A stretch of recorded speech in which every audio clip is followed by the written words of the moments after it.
I'm Godwin. I'm Hilder, and this is the 2025 course preview. Simple session.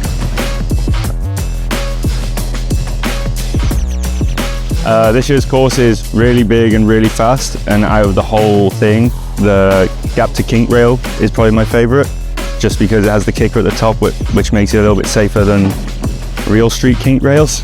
And you can have a session and try figure out what grind you want to do.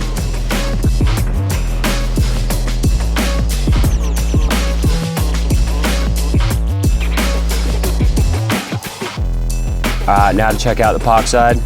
Mate, this thing is massive, plenty of options, but my favorite feature is actually the whole thing. It links together all well, feels like trails out there. It's gonna be sick. Whip up.